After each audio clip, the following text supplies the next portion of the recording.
सदगुरु कबीर ने कहा है, आपा तजय हरि भजय नक्सिक तजय विकार, सब जीवन से निर्वैर रहे साधु मता है सार।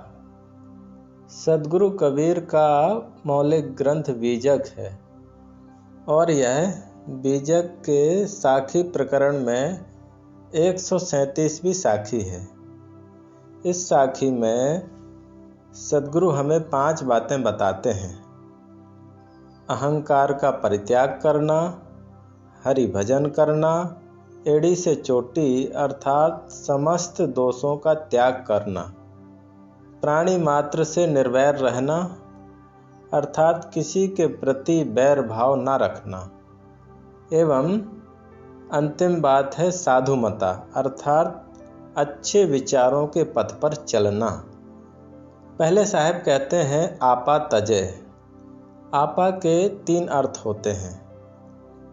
पहला अपना स्वरूप अथवा अपना अस्तित्व, दूसरा है अहंकार एवं तीसरा है शुद्ध बुद्ध होश। यहाँ अपने स्वरूप अथवा अपने अस्तित्व एवं होशो हवास को त्यागने की बात साहब नहीं कहते, क्योंकि ये तो हमारे जीवन का आधार है। यहाँ अहंकार को छोड़ने की बात साहब ने कही है। अहंकार ऐसा रोड़ा है जो जीवन के किसी भी क्षेत्र के विकास में रुकावट डालता है।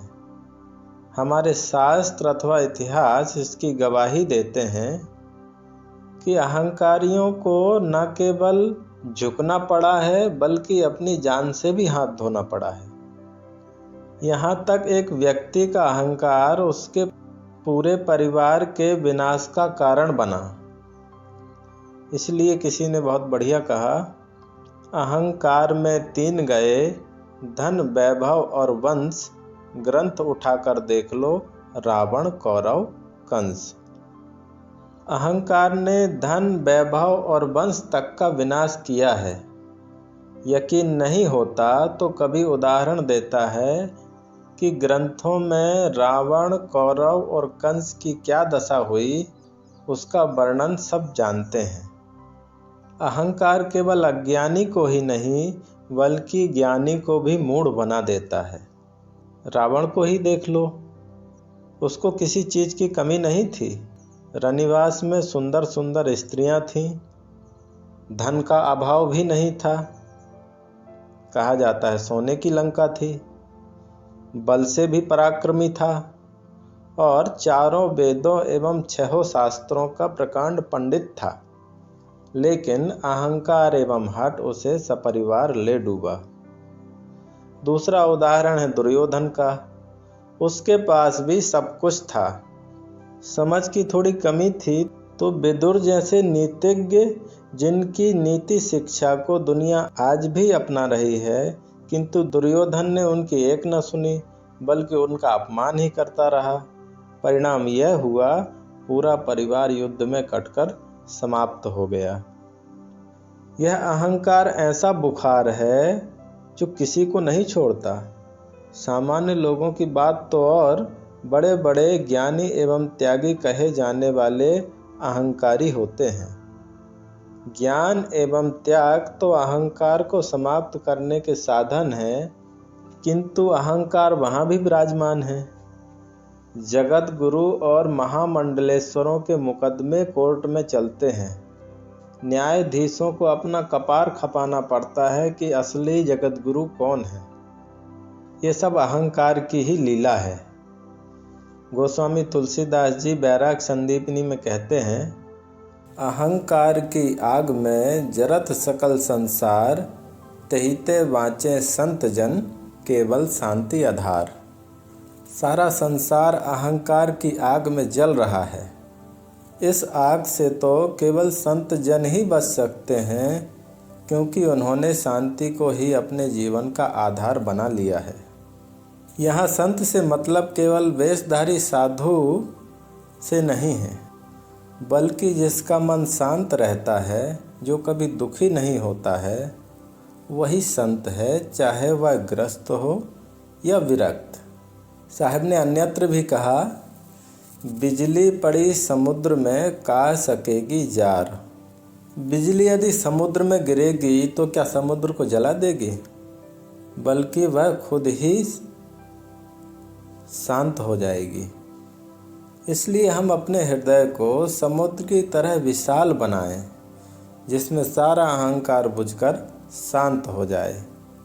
किसी ने बहुत बढ़िया कहा है, ज्यों हरदी जर्दी तजे, तजे सफ़ेदी चून, प्रीति सोई सराइये, मिले होत रंग दून। जैसे हल्दी और चूना अपने रंग का अहंकार छोड़कर आपस में मिलते हैं, तो ही प्रेम का लाल रंग उत्पन्न होता है। इसी प्रकार अहंकार का त्याग कर देने से हमारा जीवन शांति से निखर जाता है, शीतल हो जाता है, विनम्र हो जाता है। जीवन में जब विनम्रता आती है तो हमारी ग्रहण करने की क्षमता भी बढ़ जाती है। हमें बुराई से भी अच्छा सबक सीखने की दृष्टि मिलती है, किंतु अहंकार की अकड़ में हम झुक नहीं पाते हैं। इसलिए तो कहा है, झुकता वही है जिसमें जान होती है, अकड़ना तो मुर्दों की पहचान होती है। यदि विवेक से देखा जाए तो यह जीवन एक संयोग है, चाहे वे व्यक्ति हों या वस्तु। हम किसी को भी जन्म के साथ लेकर के नहीं आए हैं और ना ही मरते समय किसी को साथ ले जा सकेंगे। बीच में मिले हैं और बीच में ही छूट जाना है। इसलिए सारा अहंकार छोड़कर जीवन के महत्व को समझने एवं इसे सफल बनाने का काम करना चाहिए। अब दूसरी बात है हरि भजन। यहाँ हरि और भजन दोनों को समझने की ज़रूरत है। हिंदी कोशकारों ने हरि के अनेक अर्थ बताए हैं, जिनमें हरि का अर्थ ईश्वर, विष्णु, इंद्र, सूर्य, चंद्रमा, किरण, शेर, सर्प, मेढक, अग्नि, वायु इत्यादि के साथ साथ मनुष्य को भी हरि कहा है। इसी प्रकार भजन के भी अनेक अर्थ होते हैं, जैसे विभाजन करना, अलग करना, भक्ति करना, जप करना, भक्तिमय पदों को गाना इत्यादि। किंतु भजन का मुख्य अर्थ सेवा करना बताया गया है। इसलिए हरि भजय अर्थात हरि भजन का अर्थ हुआ हरि की सेवा करना। यदि यह मान लिया जाए कि हरि का अर्थ ईश्वर या भगवान है, तो भगवान की सेवा आप कैसे करेंगे? इसलिए भगवान के दो भेद बताए गए हैं, एक सगुण भगवान और दूसरा निर्गुण भगवान। सद्गुरु ने भी कहा है, सरगुण की कर सेवा, निर्गुण का कर ज्ञान, सरगुण निर्गुण से परे तहाँ हमारा ध्यान। पहले हम सगुण भगवान को समझते हैं। सगुण का अर्थ होता है गुणों से संपन्न, साकार अथवा देहधारी जीव। ऋग्वेद के 10वें मंडल के पुरुष सूक्त में एक मंत्र है, जिसमें सगुण हरि के रूप में एक विराट पुरुष का वर्णन मिलता है। मंत्र में कहा है, सहस्त्र शीर्षा पुरुषा सहस्त्राक्ष सहस्त्रपादम, सर्वभूमिं विश्वते अत्तिष्ठति दशांगुलम। वह विराट पुरुष 1000 सिर, 1000 आँखों एवं 1000 हाथ पैर वाला है, जो पृथ्वी को सब तरफ से घेर कर 10 अंगुल ऊपर उठकर बैठा है। क्या अभी तक किसी ने उस विराट भगवान के दर्शन किए हैं? नहीं ना। धोखे से भी यदि सामने आ जाए तो पहली बात तो यह है, उस अद्भुत दृश्य को देखते ही कितनों के तो हृदय की गति ही रुक जाएगी। जरा कल्पना कीजिए कि ऐसा 1000 सिर, हाथ पैर वाला कोई व्यक्ति आपके सामने आ जाए तो आप कैसा महसूस करेंगे? किंतु एक रहस्य की बात आप लोगों से कहूँ, मैंने उस विराट भगवान के दर्शन किए हैं।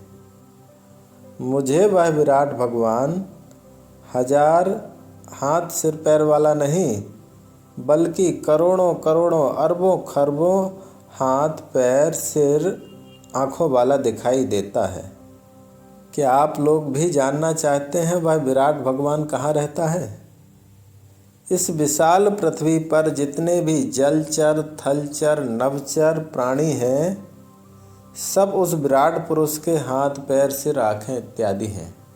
अर्थात यह विशाल प्राणी जगत और जन समाज ही विराट भगवान है। प्राणियों की सेवा ही हरि की सेवा है, भगवान की सेवा है। यहाँ प्रश्न हो सकता है कि सबकी सेवा करना तो संभव नहीं है। प्राणी जगत इतना विशाल है, किस किस की सेवा करें? हमारे पास सेवा के साधन 3 हैं, तन, मन और वचन। तो तन से किसी भी प्राणी को कष्ट न पहुँचाना, मन से किसी के प्रति घृणा, ईर्ष्या अथवा दुर्भावना न रखना तथा वाणी से कटु अथवा दिल दुखाने वाली बात न करना, बस इतना सा काम यदि कोई कर ले तो इसमें सारे संसार की सेवा हो जाती है। और यदि हमारे पास सामर्थ्य है तो तन से किसी को सहयोग देकर, मन से सबके प्रति मंगल भावना रखकर, वाणी से मीठे वचन कहकर एवं धन से भी हमें ज़रूरतमंदों की सेवा करनी ही चाहिए। इससे अच्छा हरि भजन और क्या हो सकता है। हरि का एक अर्थ हरण करने वाला भी होता है। इस प्रकार जो हमारे अज्ञान का हरण करे एवं ज्ञान के उज्ज्वल प्रकाश से हमारे जीवन को आलोकित करे, ऐसे रहनी संपन्न निर्मल मन एवं प्रज्ञावान संत गुरुजनों की सेवा भक्ति करना, उनके सानिध्य से प्राप्त शिक्षा उपदेशों का अनुपालन करना ही सच्चा हरि भजन है। जो लोग मंदिरों में प्रतिष्ठित मूर्तियों, समाधियों अथवा कब्रों की पूजा अर्चना को ही हरि भजन मानते हैं या सगुण भक्ति मानते हैं, तो यह केवल भावनात्मक संतोष है। इससे हमारे जीवन में वांछित परिवर्तन नहीं हो सकता, क्योंकि मूर्तियां तो बेजान होती हैं, उनमें चेतना तो है नहीं कि हमारी भावनाओं को समझ सकें। उनसे तो एक तरफा भावनात्मक लगाव हो सकता है। इसीलिए मूर्तियां खाती तो नहीं हैं, फिर भी भोग लगाया जाता है। सोती नहीं है, फिर भी सुलाया जाता है, नहलाया जाता है, ठंडी गर्मी से बचने के उपाय किए जाते हैं। कोई यदि सात्विक भावना से ये सब करता है तो अच्छी बात है, ये उनकी श्रद्धा भावना का विषय है। किंतु यदि यह सब करके समस्त पापों से मुक्ति मिल जाएगी या सारी मनोकामना पूरी हो जाएंगी, तो यह केवल एक भ्रम है। क्योंकि मूर्ति पूजा मात्र से कोई अपने को भक्त अथवा धार्मिक समझने लगे तो समझो उसने धर्म को रत्ती भर भी नहीं समझा है। और यही हो रहा है। एक दुकानदार दुकान खोलने से पहले नहा धोकर मंदिर में पूजा वंदना करता है और दुकान में भी किसी न किसी भगवान की प्रतिमा रखी होती है, उसकी पूजा वंदना करता है। किंतु यदि ग्राहकों को कम तौलकर सामान बेचेगा, मिलावट करेगा, झूठ बोलेगा, तो उसकी पूजा भक्ति किस काम की। हाँ, यदि उचित मुनाफा लेता है, मिलावट नहीं करता है, झूठ नहीं बोलता है, तो यह उसकी असली भक्ति है। इसी प्रकार ऑफिस में जाने से पहले कर्मचारी पूजा वंदना करते हैं, फिर काम पर जाते हैं और वहाँ काम चोरी करें, काम कराने वालों से रिश्वत लें, तो फिर उनकी भक्ति का क्या अर्थ हुआ। सदाचार और नैतिकता को छोड़कर मूर्ति पूजा को भक्ति समझना, यह खुरापाती मस्तिष्क की उपज है। क्योंकि यदि प्राणियों को भगवान भगवती मानेंगे तो फिर धोखा किसको देंगे। लोगों के साथ छल कपट और चोरी का व्यवहार कैसे होगा। जरा विचार करें, दुकान में ग्राहक नहीं बल्कि साक्षात भगवान भगवती खरीदी करने आए हैं, तो उन्हें हम कैसे ठग सकते हैं। ऑफिस में काम कराने भगवान और भगवती आए हैं, उन्हें हम कैसे रिश्वत देने के लिए मजबूर कर सकते हैं। इसलिए मंदिर वाला भगवान बढ़िया है, कुछ देखता सुनता नहीं है और गलत करो तो रोकता भी नहीं है। बस 2 लड्डू चढ़ा दो, तुरंत प्रसन्न हो जाता है। आदमी जैसे खुद को घूसखोर समझता है, वैसे उसने भगवान को भी घूसखोर बना लिया है। इसलिए प्राणियों के साथ सुंदर व्यवहार करने से ही हमारी साधना भक्ति की सफलता है। सद्गुरु अभिलाष देव की ये पंक्तियाँ कितनी जीवंत हैं। दिल दया रहम को तज कर संध्या नमाज खाली है, प्राणियों से बैर बनाकर ईश्वर पूजा जाली है। अब बात करते हैं निर्गुण हरि की। साहब ने कहा, निर्गुण का कर ज्ञान। यहाँ निर्गुण हरि है अंतरात्मा, अपना आपा एवं अपना स्वरूप। मैं कौन हूँ इसका ज्ञान होना आवश्यक है। अपने आप को जाने बिना निर्गुण हरि की उपासना संभव नहीं है। जागृत, स्वप्न एवं सुषुप्ति 3 अवस्थाएं होती हैं। जागृत अवस्था में हम ज्ञान इंद्रियों के माध्यम से संसार को जानते हैं और स्वप्न अवस्था में हमें जागृत में देखे सुने अथवा अनुभव किए या कल्पनाओं का भास होता है। किंतु सुषुप्ति अर्थात गाढ़ी नींद में हम जागृत एवं स्वप्न दोनों को नहीं जानते हैं। सुषुप्ति का अर्थ ही होता है स्व अपीति, अपने आप में ठहर जाना। गाढ़ी नींद में हमें हानि, लाभ, सुख, दुख, अनुकूल, प्रतिकूल, हर्ष, शोक इत्यादि कुछ भी अनुभव नहीं होता है। गाढ़ी नींद में एक गहरी शांति होती है।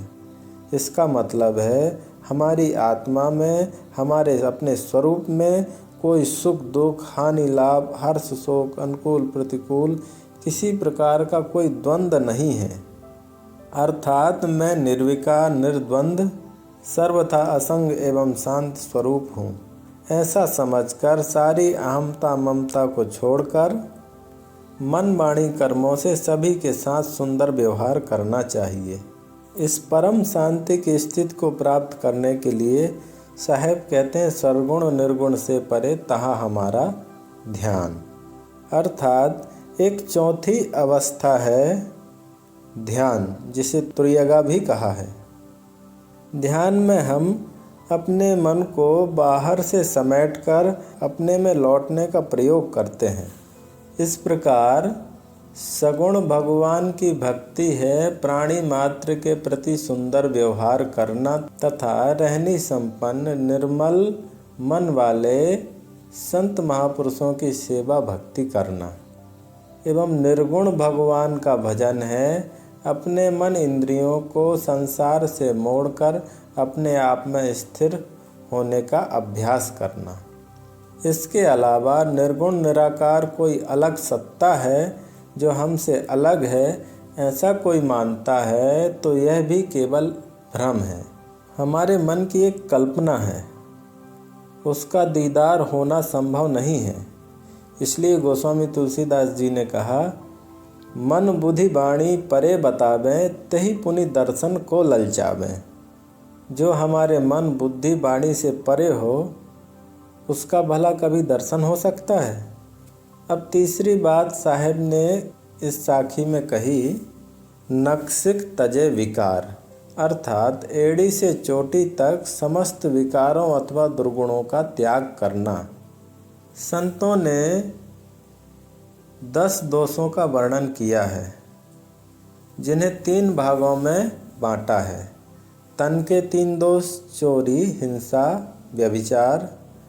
मन के 4 दोष, ईर्षा, क्रोध, अहंकार और छल। तथा वाणी के 3 दोष, गाली, निंदा एवं झूठ। इस प्रकार इन 10 दोषों का त्याग कर देने से जीवन में निर्मलता एवं सरलता आती है। इसके अलावा दुर्व्यसन जैसे बीड़ी, सिगरेट, गांजा, भांग, तंबाकू, शराब अथवा अन्य समस्त प्रकार के दुर्व्यसनों का त्याग करना ही चाहिए। आखिर किसी भक्त या सज्जन की पहचान उसके निर्दोष एवं निर्मल जीवन से ही तो हो सकती है। चौथी बात साहब कहते हैं, सब जीवन से निर्वैर रहे। यहाँ सद्गुरु सार्वभौमिक प्रेम एवं करुणा की बात करते हैं, अर्थात किसी से भी बैर भाव न रखने की प्रेरणा देते हैं। मनुष्य अपने परिवार, जाति, समाज, वर्ग, संप्रदाय इत्यादि का घेरा बना लेता है, किंतु सभी लोग एक ही घेरे में तो रह नहीं सकते। इसलिए हमारे ऋषियों ने जो वसुधैव कुटुम्बकम का सूत्र हमें दिया है, उसका अनुपालन करते हुए परिवार, जाति, समाज, वर्ग अथवा संप्रदाय आदि के समस्त भेदभाव को त्याग कर प्राणी मात्र के प्रति प्रेम और करुणा का बर्ताव करना चाहिए। अंतिम बात साहब ने कही, साधुमता है सार। यहाँ साधुमत से तात्पर्य है उत्तम विचार एवं शील स्वभाव का बर्ताव करना। जो हमेशा अच्छे विचारों के पथ पर चलता है, उसका जीवन सुलझा हुआ होता है। इसका प्रायोगिक रूप है हमारे मन, वाणी, कर्मों से किसी का अहित न हो, ऐसा ध्यान रखकर सबके साथ मधुर बर्ताव करना चाहिए। यही साधु मत है। इस प्रकार से सद्गुरु कबीर ने हमें इस साखी में हमारे कल्याण के लिए बहुत ही महत्वपूर्ण बातें कही हैं। सबसे पहले साहब ने अहंकार का परित्याग करने की बात कही। मनुष्य को अहंकार रहित होना चाहिए। दूसरी बात हरि भजन, प्राणी मात्र के प्रति प्रेम और करुणा का व्यवहार करना तथा निर्मल जीवन, संत गुरुजनों की सेवा भक्ति और अंततः अपनी असंगता को समझकर अपने स्वरूप में स्थित होने का अभ्यास ही हरि भजन है। तीसरी बात है जीवन को निर्विकार एवं निर्मल रखने की, और चौथी बात साहब कहते हैं जीवन को निर्वैर बनाने की। एवं अंत में साहब ने कहा साधुमता है सार, अच्छे विचारों को आत्मसात करते हुए अपने जीवन को कृतार्थ करना। आइए साहब की वो साखी पुनः स्मरण करें। आपा तजे हरि भजे, नक्सिक तजे विकार, सब जीवन से निर्वैर रहे, साधुमता है सार।